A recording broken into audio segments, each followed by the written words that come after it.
마태복음 11장 16절에서 24절입니다. 이 세대를 무엇으로 비유할까? 비유하건대 아이들이 장터에 앉아 제 동물을 불러 이르되 우리가 너희를 향하여 피리를 불어도 너희가 춤추지 않고 우리가 슬피 울어도 너희가 가슴을 치지 아니하였다 함과 같도다. 요한이 와서 먹지도 않고 마시지도 아니하매 그들이 말하기를 귀신이 들렸다 하더니 인자는 와서 먹고 마심에 말하기를 보라, 먹기를 탐하고 포도주를 즐기는 사람이요 세리와 죄인의 친구로다 하니 지혜는 그 행한 일로 인하여 옳다함을 얻느니라.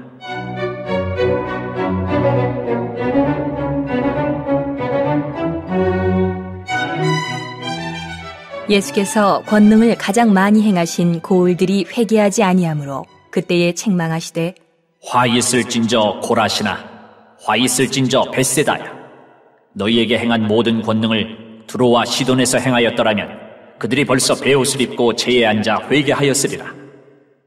내가 너희에게 이르노니 심판날에 두로와 시돈이 너희보다 견디기 쉬우리라. 가버나움아, 내가 하늘에까지 높아지겠느냐? 음부에까지 낮아지리라. 내게 행한 모든 권능을 소돔에서 행하였더라면 그 성이 오늘까지 있었으리라. 내가 너희에게 이르노니 심판날에 소돔 땅이 너보다 견디기 쉬우리라 하시니라. 오늘 본문에서 예수님은 예수님 자신의 말씀에 제대로 반응을 보이지 않는 그 당시 사람들을 향해서 부정적인 말씀을 하고 계십니다. 어떻게 해서든지 간에 핑계를 대면서 진리의 말씀에 반응을 보이지 않는 것은 단지 성경에 기록된 그 당시 사람들만이 아닙니다. 오늘날에도 마찬가지입니다. 많은 사람들은 아무리 좋고 명분이 있는 교회 일이라 해도 우선 기본적으로 교회 일에 대해서 비판적입니다. 교회를 회피하려고 하거나 교회를 부정하고 이런저런 명분과 또 그러한 변명으로 이런저런 핑계로 교회를 대적합니다. 교회가 잘 되면 잘 되어서 비판을 하고 또 안 되면 안 된다고 해서 비판을 하는 것이 오늘날 교회를 향한 기본적인 세상의 문화와 풍습이요, 그러한 태도를 보이는 것입니다. 물론 정당한 비판은 교회도 수용을 해야 되죠.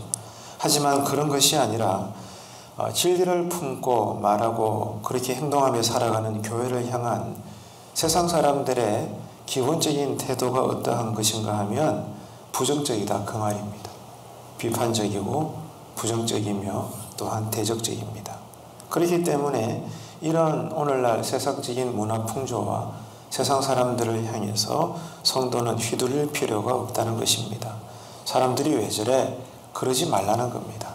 그게 신앙적으로 볼 때는 당연하다는 것입니다. 하나님의 허락하신 제한된 범위 안에서 마귀는 언제나 배후에서 세상을 조종하고 있다는 것을 여러분 오늘 또 잊지 마십시오. 세상 끝날까지 주님이 재림하시는 그 순간까지도 마귀는 이 하늘 권세를 다스리고 있기 때문에 세상 사람들의 마음에 늘 유혹을 던집니다. 그렇기 때문에 신앙이라는 것은 날마다 싸움입니다. 영적인 전투입니다. 먼저 내 안에서 내 자신과 싸우는 것이요, 사람들과도 다투는 것이요, 영적 마귀 권세와도 싸우는 것이요, 모든 것이 이 세상에서 바른 신앙이라는 것은 영적인 싸움을 의미합니다. 그래서 이런 영적인 전투를 하는 성도로서는 오늘도 그렇지만 날마다 마귀가 배후에서 조정하는 세상의 반응에 따라 우리가 늘 살아내야 되는, 또 걸어가야 되는 이 믿음의 길이 너무 쉽게 흔들리지 않도록 굳건한 자세를 가질 필요성이 있는 것입니다. 오늘 본문에서 보게 되면 이렇게 말씀하고 있죠. 많은 도시들이, 특별히 예수님께서 더 많이 기적을 베푸신 그런 마을과 동네에 있는 사람들이 오히려 더 진정한 회개를 하지 않고 있다, 이것을 말씀하고 있습니다. 이것을 통해 우리가 알 수 있는 것은 복음 자체에 문제가 있는 것이 아니라 복음을 들어야 될 사람들에게 문제가 있다는 것을 깨닫게 됩니다. 쉽게 이야기하면 지금도 우리가 예배를 드리고 있죠. 자, 그러니까 예배를 인도하는 사람이나 저처럼 말씀을 대언하는 목회자나 아니면 이 예배가 준비되어진 이 교회 시스템이나 이 교회의 모든 시간과 장소, 공간 이런 것들이 화려하거나 전문적이거나 아주 권능이 철철 넘치는 영적이지는 못할지라도 그게 문제는 아니라는 거예요. 왜 사람들이 예배 드리면서도 교회는 나오면서도 은혜를 받지 못하는가? 냉정하게 오늘 본문의 근거에서 따져보게 되면 교회의 시스템에 이런저런 환경에 문제가 있는 것이 아니라 우리에게 문제가 있다는 겁니다. 이해가 되시죠? 그러니까 우리 마음이 은혜를 받고자 하는 그 심령으로 갈급해 있고 언제나 가난한 자의 심령이 되어 있고 예수님의 목말라서 이단이 아니라면 그 누구라도 어린 아이라도 예수님에 대해서 옛자만 선포가 터져나와도 내 눈에서는 닭똥 같은 눈물이 흐르고 그 주님이 갈급하고 그 주님을 원하고 주님의 이야기만 들어도 내 마음이 뜨거워지고 그렇게 되는 것이 사실은 정상이거든요. 그렇지 않습니까? 그런데 언제나 어메이징 그레이스 새 찬송가 305장, 옛날 찬송가는 405장이 되겠습니다만 나 같은 죄인 살리신 그 노래를 우리가 찬양을 부르고 함께 고백을 해도 이상하게 옛날과는 다르게 눈물 하나 나오지 않고 내 마음에 감동도 없고 뜨거움도 일어나지 않고 그죠? 예배를 드려도 말씀을 들어도 어떤 행사를 해도 유명한 사람이 와서 집회를 해도 세미나를 해도 간증을 해도 옛날과는 다르게 지금 사람들은 모이지 않습니다. 모여도 옛날과 같은 그런 분위기가 아닙니다. 시대가 지금 변했다는 걸 우리가 알 수 있죠. 여러분 누구에게 문제가 있나요? 전하는 자의 문제입니까? 그렇지 않습니다. 듣는 자의 문제가 크다는 것을 알 수가 있죠. 오늘 본문에서도 보십시오. 나팔을 불고 피리를 불어도 춤추지도 않고 울지도 않고 웃지도 않고 반응을 보이지 않는 그런 사람들에 대해서 예수님은 부정적인 말씀을 쏟아내고 있는 것입니다. 그렇기 때문에 오늘 이 말씀을 정리를 하자면 두 가지입니다. 오늘 하루도 마찬가지인데 어떤 상황에서도 저와 여러분은 성도로서 바른 믿음을 지켜나가야 합니다. 이것이 오늘 또 우리가 반드시 해야 될 신앙의 행위입니다. 바른 믿음을 지켜나가십시오.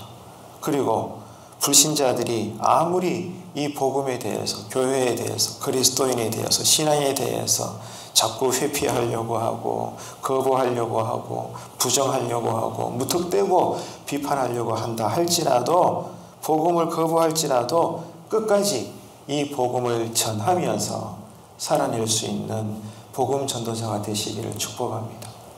은혜를 받아서 바른 믿음으로 살아내고 누구든지 간에 때를 얻든지 못 얻든지 기회가 주어지게 되면 담대하게 예수 이름으로 와보라. 그런 심정으로 내가 믿는 예수, 나를 붙잡고 계시는 그 예수의 복음을 전하며 오늘도 살아낼 수 있는 귀한 복음의 능력자들이 되시기를 주님의 이름으로 축원합니다.